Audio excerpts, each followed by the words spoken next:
and welcome to Two Gray Goatees and a Whistle. I'm your host, Coach Huddy, joined today by Coach T once again. Thanks for showing up. And Coach Tanner Baumann is here to join us as well. How you doing, guys? Hey, Nice. Yeah. So I doing well, doing good, man. Thanks for having me on wanted here. to do this episode because Coach Rob Miller, who's one of the head guys for Proactive Coaching, posted something on Facebook, and I want to read it to you guys, and then we're going to have a conversation about it.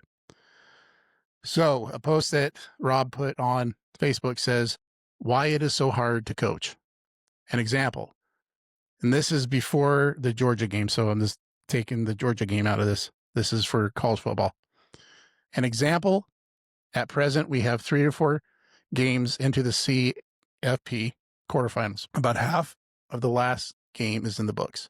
Since the end of last night's game through now, I have seen the call for McGuire, Day, and DeBoer to be fired.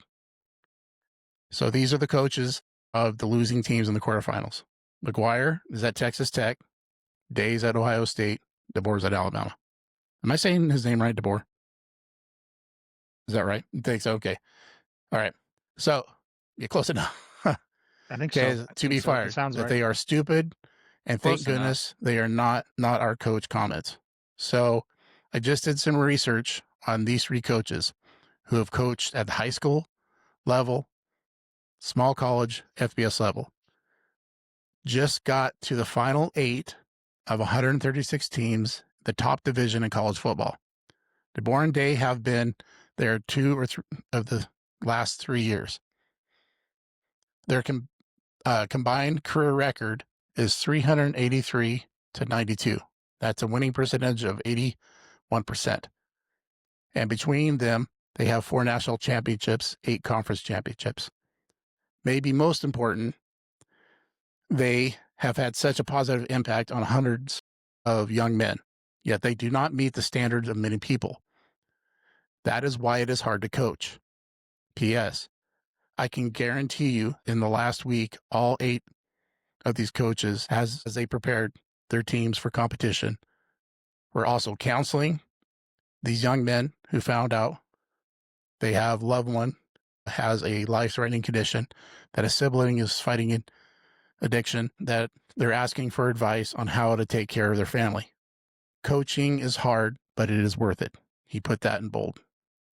So this episode is going to be talking about this type of situation when we have these schools and these fans that have backed these schools that have such high expectations that you lose 1 or 2 games and they're calling for you to get fired. I want to get your guys' thoughts on this. Anybody want to go first?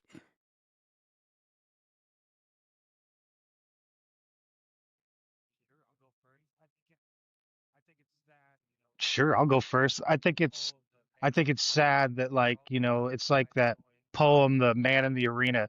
There's all these outside noise and they're Yeah. listening to people that, like, big money people and like alumni and stuff that have expectations of how it should be. And they don't know unless they're in the building and on the field with those young men, coaching them, and the stuff that they have to go through the season. Because, there's a lot of stuff that the fans and all the other people don't know that's going on in the building that affects how those young men play. And it's crazy to think that, like, guys like that, because I think I might have read that same article, and I want to say also all Yeah. those coaches are from Saban's tree. I think most of them, most of the ones that are in the playoffs this year, a lot of those coaches came from Saban's tree. And so the culture that they Right. bring, and no one was calling for Saban's head, you know when he didn't have the perfect seasons, not that he had very many there where he wasn't playing for a national title, but there was times where they weren't the Bear Bryant Alabamas, and people live on the lore of how it should be or what their expectation is. But it's a different world that we live in than back then, and kids are different now. It's even in, like, coaching in the high school level, I would say, some of the mentality of the kids it's totally different. I would think, even than when I played. Like, you know, I, I coach guys and they know kids from other towns, and we're talking about go out there and end them. Let's finish this game. And Right. they're like, "Well, I know that kid, and we hang out together." And, like, what? I Right. don't want to, like, demoralize them. I was like, "But do you not want to win?" like he doesn't play for us. They don't wear our colors. So you could be friends after the game and shake hands and all that stuff. But right now we need to finish Yeah. him, step on the throat, and Tanner, anything you let's want to be add to that? done with it. I don't know. Yeah, It's just a different. Oh, yeah. I think a lot of people see coaching at like face value. They see him on the sideline during the big game, and if your team Mm-hmm. happens to lose, you react to how they react. Mm-hmm. You think of like both DeBeer and Day. I'll just focus on those two. They're pretty calm demeanor when they're losing. Like they're not going crazy, breaking headsets, and some people see that as like a lack of care.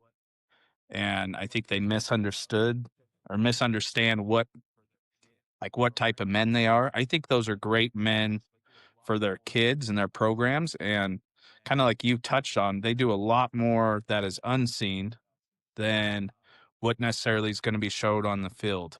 You know, um, I think a lot of people have these knee jerk reactions where when something goes wrong, I have to make a huge change right away.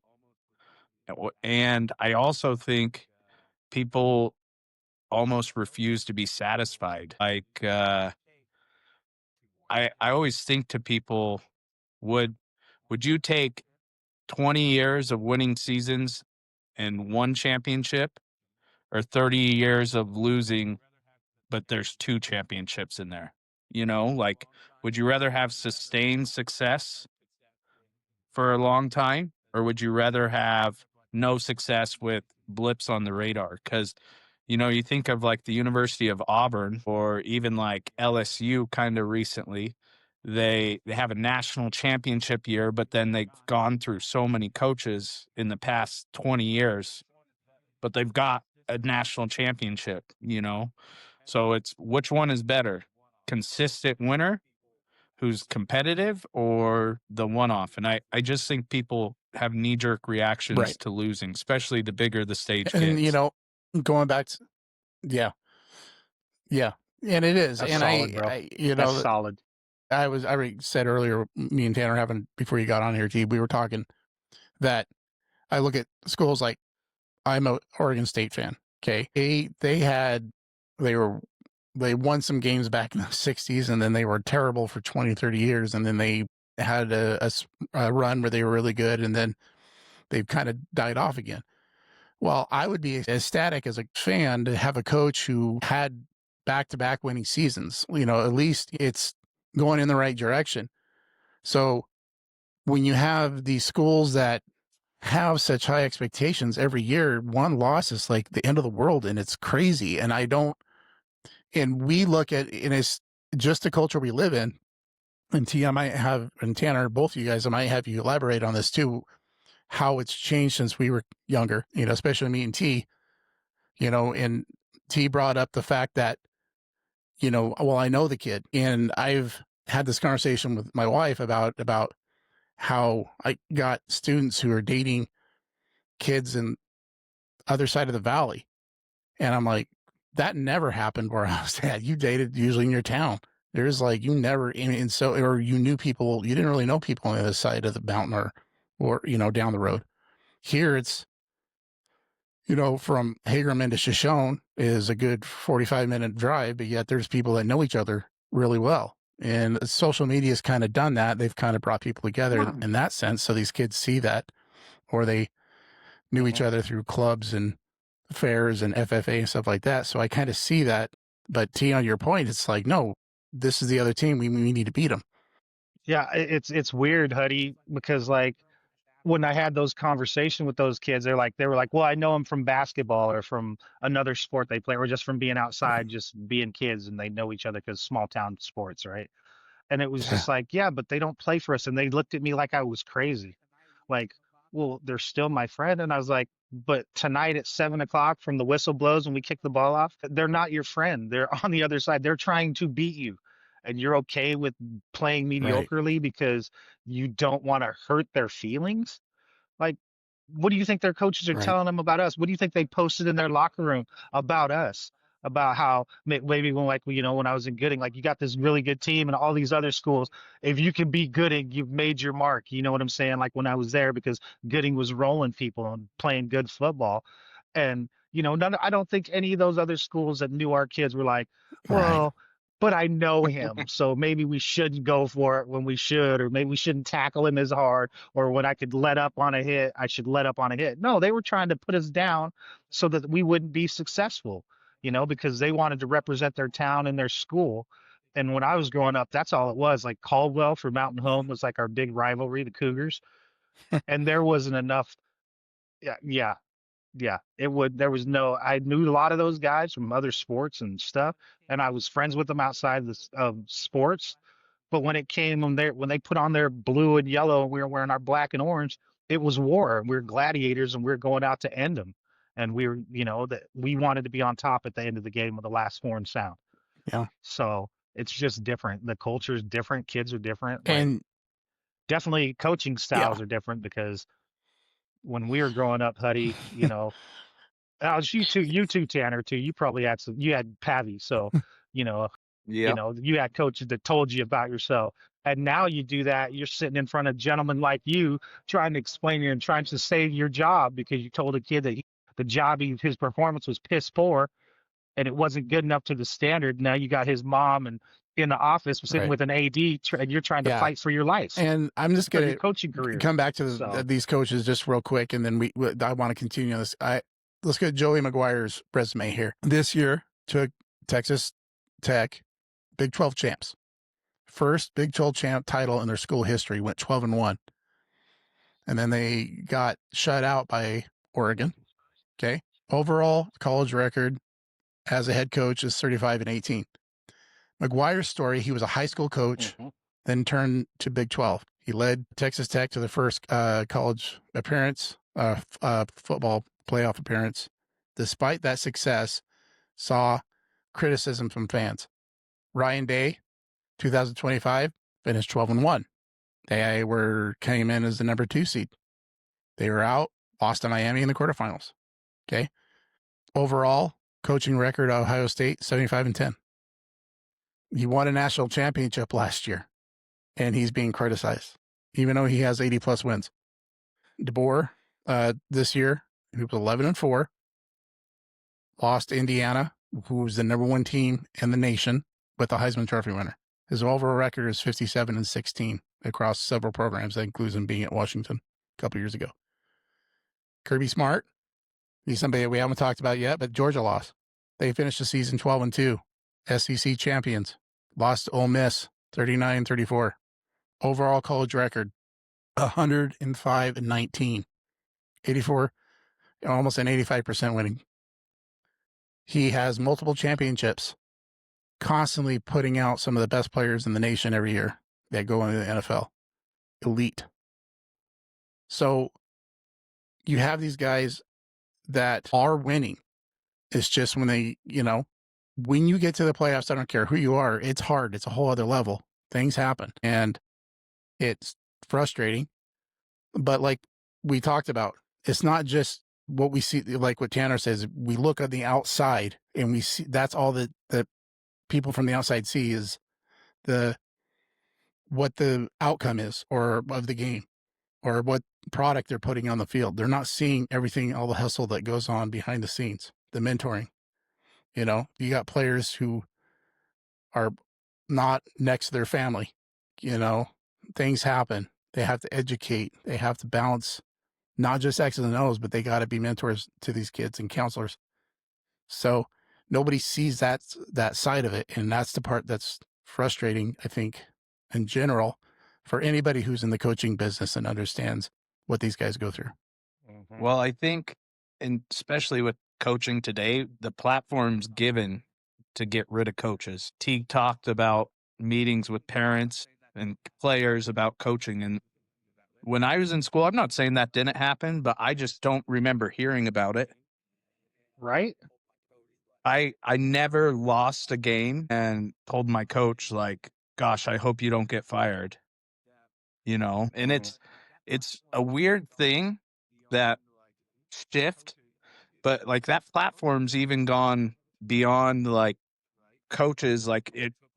Coaches are the professional that we think of, right? So like when we talk college football, high school football, the professional is the coach, but the same thing happens in the NFL with players. These adult men could have a great career. Dak Prescott, I'm not a big Dak Prescott fan, but he puts up huge numbers and everyone's like, oh, you need to get rid of Dak Prescott. But like the logical side of me is like, why? He's a successful quarterback. So the platform of just voicing your opinion and kind of getting rewarded, I guess, and having fruition come from what your opinion is there. And it's not a very fun thing to deal with it as a coach. Like when people are like, you suck, and then you're no longer the coach, and it's almost like validation for what their thoughts were. And then if something goes right, even if it's a matter of circumstance, not necessarily the change of regime, it's like celebrated. Like, see, I knew what I was talking about. And I think that's a lot of things that happen right now is people can complain, get their way. If Ryan Day's not the coach at Ohio State next year and someone else steps in that program, are they still a top 5 team in the nation? Are they potentially going to win another national championship? In my opinion, yes. So why? Like, I don't think changing the coach puts them in a better position. I'm saying like people asking for the change Yeah. might get the result just Yeah. because what the position is. Does Yeah, that make and sense? we've talked Yeah. about this. Go ahead, T. Yeah, I was just gonna say it's just crazy to think that like because it's still gonna be the powers that be, the big schools, the Alabamas, the Georgias of the world. It doesn't matter who the guy in the head is because the expectation is we're national champs, we're gonna attend because they get some of the best kids in the nation. They get 5 and 4-star athletes where other schools like let's say Boise State for instance, they're getting 1, 2-star guys or guys that aren't even ranked in the ranking system and they still produce and they're still winning. But even at Boise State, it seems like now I saw some articles because the Broncos didn't do as good as people Right. thought, and well, why did they bring this guy in, and why did they do that? It's about the people in the building. It's not about what those other people think on the outside, and like it happens right now. It's happened at the high school this year here in Pendleton. We have a situation where a kid's parents aren't happy with his playing time and they're calling for the head coaches because they said his culture isn't good enough to make and that we should and they assume because they've seen social media and they've seen the posts and they're like, well, all these other kids are getting recruited by these big schools, why aren't our kids? And they're talking about moving, the OSA was talking about moving Pendleton up to like 5A. And if we go play 5A football, we have 700 and something kids in our school. We're going up against schools that have 1,200 kids, and then the pool's deeper, the talent pool's deeper. And like we'd go see teams and we'd just go get stepped on, even though in the past we played some higher like 5A schools and we beat them, but they were like the bottom end of 5A. It wasn't like we were up there at the top half knocking off the number 1 team in 5A. We're playing the bottom half of 5A and we were competing with them because we had some good athletes and some good coaching. So these people are just delusional on what they think what it should look like to be a champion and to be a winning program. They've seen all this stuff about, well, what about this town? They did it and they did it. And, but we don't have the kids. Like I said, there's 700 something kids in the school and we still have, I don't even know. There's guys walking around in our hallway that we look at them and like, why isn't that kid playing football? And then you talk to the kid, the kid's like, oh, I'm just not a football player. I'm on the swim team or I do this and I work or I want to be able to. But is that because you're talking about how moving up a level and how hard that was going to be, and it changes your playing pool. You're talking about that, and some of the issue you're changing having the with playing pool. the player's parent Yeah. and expectations and stuff like that you're dealing with locally. Did you want to add on to that or kind of summarize that a little bit more? What you were saying? Yeah, it's just crazy to think that they think that because you play at a higher level, there's a higher chance that you're going to get recruited. And like I said, I'd like to talk to these people and just say, well, I coached at a 3A program and that kid is in the NFL now. He went to Michigan and if you're good, they're going to find you. You know what I'm saying? And if you put in the work, like hold it, they're going to come find you and you're going to go get the, gosh, Yeah. what I can't even think of the word now. The exposure that you're looking for, but they think that by us going up and then getting our heads kicked in And I'll is say still that, and going to you can make a say difference this, whether their kid gets recruited or not. and I would And tell I you, just, I those can, we logic can is like all that. vouch for that because Glens Ferry, not too far from here, small school, Corey Hall, played in the NFL, right? Successful career. Vander Esch, small school, Mm-hmm. NFL. Yep. We've had kids come out of, was it Marsing, Melba, and Council area? All of these are small schools, all went into the NFL. So this idea that you have to be playing, the Fruitlands had maybe even two, or maybe Fruitland, the just one. I gross think they have kid. another kid coming out. But yeah, that's going to use to play college anyways. But yeah, you don't have to play at a big high school to get noticed. It's, you need to put yourself out there. I do think you need to use social media the right way, get your film out, get people to notice you a little bit to help you. If you can go to a camp now and then, that will help you. But depending on what, doesn't matter what high school or the size of school you're playing at, like T says, if you're good enough, they're going to find you. But you do have to put in some work to get that notice out there. I do know that. All right. The good players are successful regardless. It doesn't matter what team, what level, who the coach is.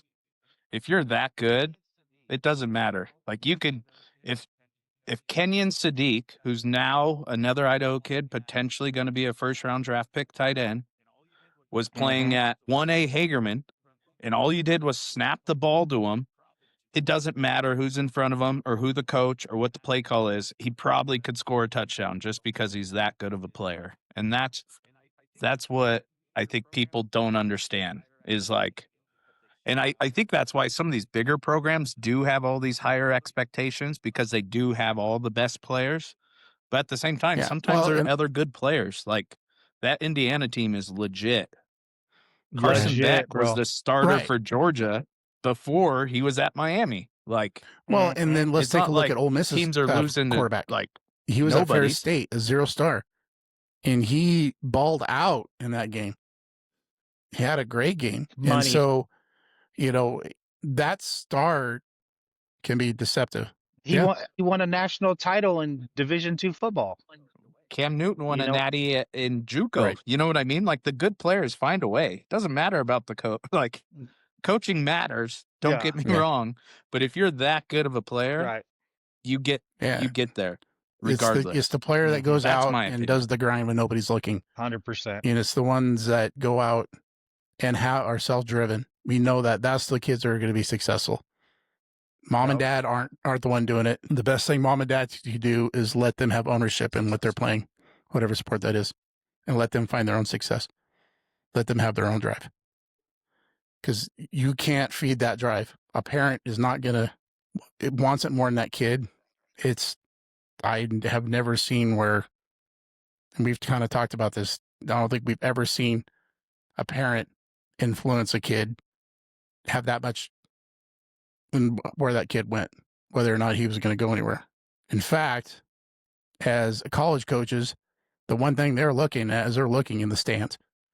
They can see this player out there. He's a great player, but if it's going to come with a parent with a bunch of baggage, you're not taking him. T could probably talk about that because he's coaching at the college level, right? Oh yeah, yeah. It's like these kids, they don't understand that like when we watch film, we're watching more than them X's and O's on the court or whatever we're looking for. We're also watching how they interact, like when they get subbed out of the game for basketball anyway. Like, are they making contact with the coach? Is it like a good conversation? They're making eye contact. They foul out of a game. They're still cheering the team on. They're not pouting because, oh, now I can't get my 30 points and my double and like 10 rebounds. They're still cheering on the team. And it's the kids that go out, like come out of the game and like questioning the coach, or they're running their mouth, to their other teammates, bad mouthing the coach about, oh, I don't know why they pulled me. We had a situation a couple years ago. We pulled a girl out of a game at Treasure Valley that was big for us. If we win that game, we go to the NWAC playoff. She comes out, and all I did was ask her a simple question. I don't know why you're taking me out. I'm one of your best players. And I was like, well, you're not performing right now. Well, then just don't play me anymore. And I told her to pack her stuff and go to the locker room because this team, the bench right here is for players. And if that's not good enough for you and you're not going to listen to our coaching, you can go sit in the stands with your family because we're going to play the people that are going to be bought in. And if you think it's about you, good riddance and get off the bench. Bye. And the head coach was like, what happened with her? And I told him, he's like, good. Good. He's like, I didn't even know that was going on. I was watching the game and I was like, well, how does that make her look? Right. And she's literally saying it in front of the bench, in front of the other girls. Right. I was like, you got to be Yeah. kidding. Well, let's close this out.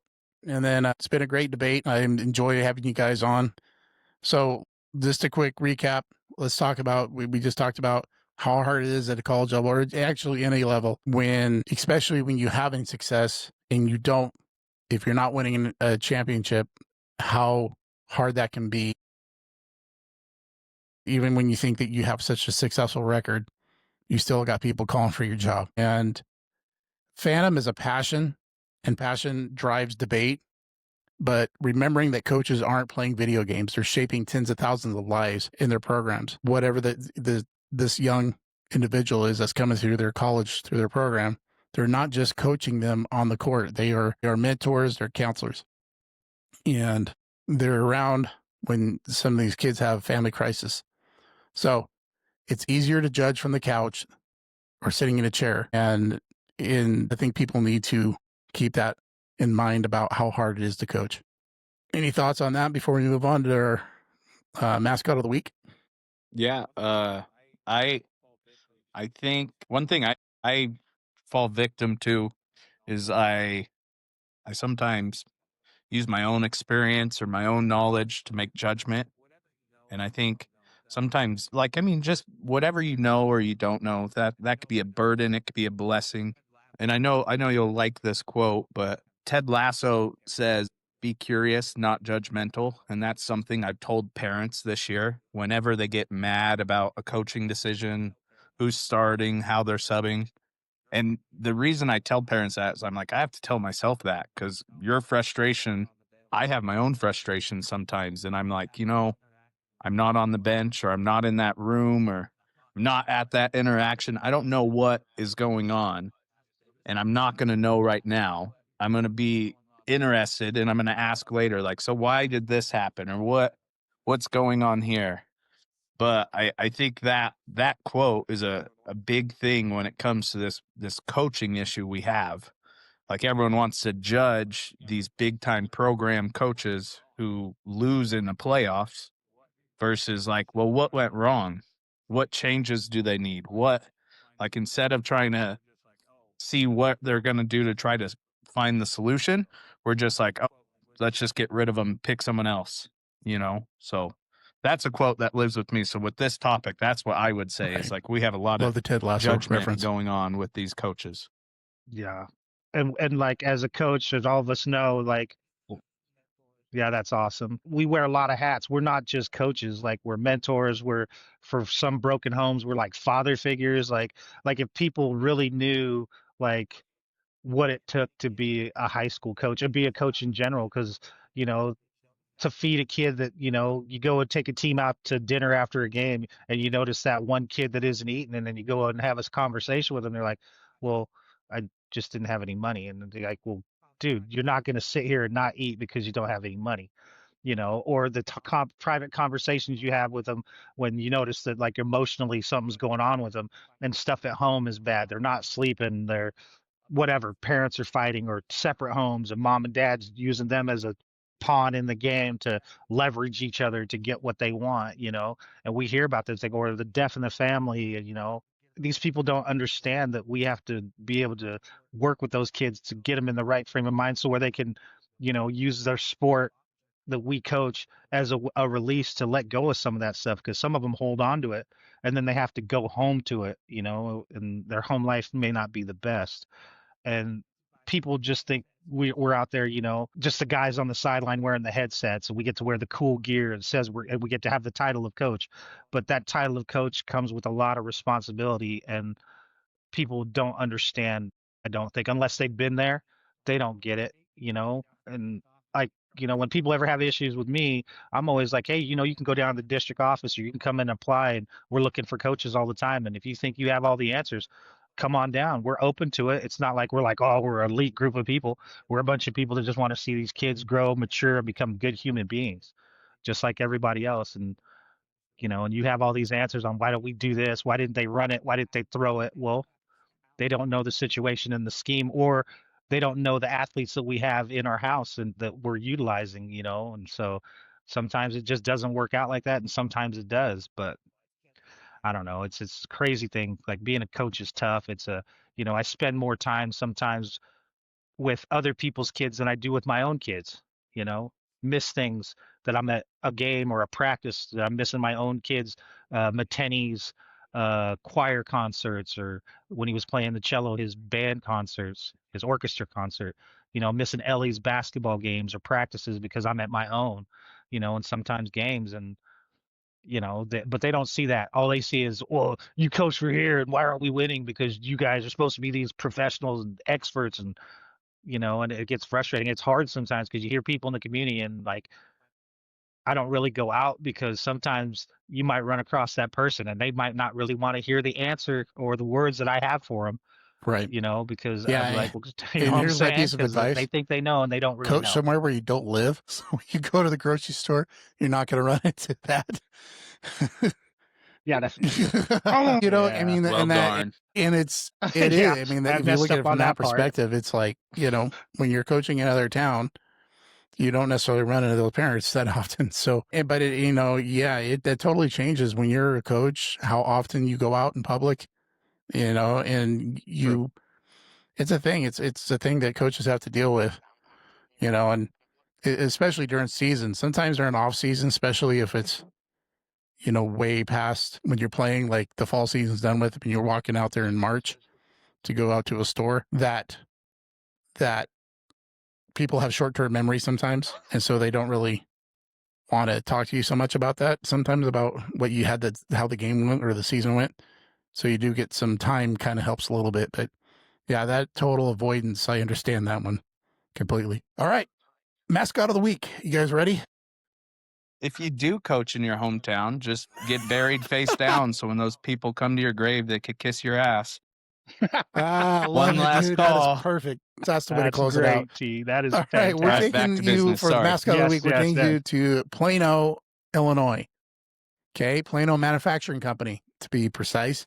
This town is reflected, and its mascot is reflected of its history in the farming machinery manufacturing. In the mid-1800s, Plano was an important industrial center for harvesting equipment. Multiple companies in the area competed to build innovative grain reapers and harvesters, machines that dramatically improved agriculture production. Later, the companies, the Plano Manufacturing Company, later played a role in the formation of the International Harvester, if anybody knows what that is, because agriculture and industry is such a huge part of the town. Anybody have any guess what the name of their mascot is? Going once, going twice. Close. Reapers. They are the Plano Reapers. Harvesters. Reapers? So yeah, this school, the only school in Illinois that has the name the Reapers. The tradition of the name symbolizes strength, resilience, and heritage. Looking at the school itself, there's 786 kids, grades 9 through 12. This is back the 23-24 school year. Notable school accomplishments: football state titles in 3A, or their class 3A. 2006, 2007 playoff bracket shows Plano won a 3A championship. 2007, 2008 listed them as a championship again in 07. Academic recognition, they have some of that. 18 students, looks like in 2004, got academically recognized for another athletic record setting basketball season, 27 wins for this school in basketball for the girls basketball team. It looks like in 2024, I think. Looks like the town itself, there's about 12,000 people. Median household income is 83,000. Per capita income is around 34,000. Poverty rates at 8.2. The community, there's travel means about 31-minute drive. The town is in Kendall County and the Western Chicagoland metro area. Cost of living is 102%, the national average. Median household values at $221,000. Median gross rent is around $1,600. Median home ownership, or your mortgage, is going to cost around $1,900. So there you go. There's your mascot of the week, the Reapers from Plano. I'd like to thank Coach T and go ahead. Like the Grim Reaper? Is that So what is you're it thinking? like the? I was just gonna say. So is their mascot like They the just Grim show, Reaper? Yeah. and I would have to is it- look a or is little it bit tractor? more Like into how, it, but like what is their it? colors are purple, and they have their school. Trying to think here. Let me look it up real quick. Oh yeah, they actually it's kind of menacing. They have two. They have like a big P, like kind of crossed. It's just a P for the town, but there's also has the Grim Reaper inside of a shield that it says Reapers, but I don't know if that's the actual school. Reaper Nation. There's a thing called Reaper Nation. So yeah, it looks like they do have a Grim Reaper though with a sickle. Copy. And then they actually show a train. So I don't know. They have one. I'm seeing one with two sickles crossed. Yeah. Yeah.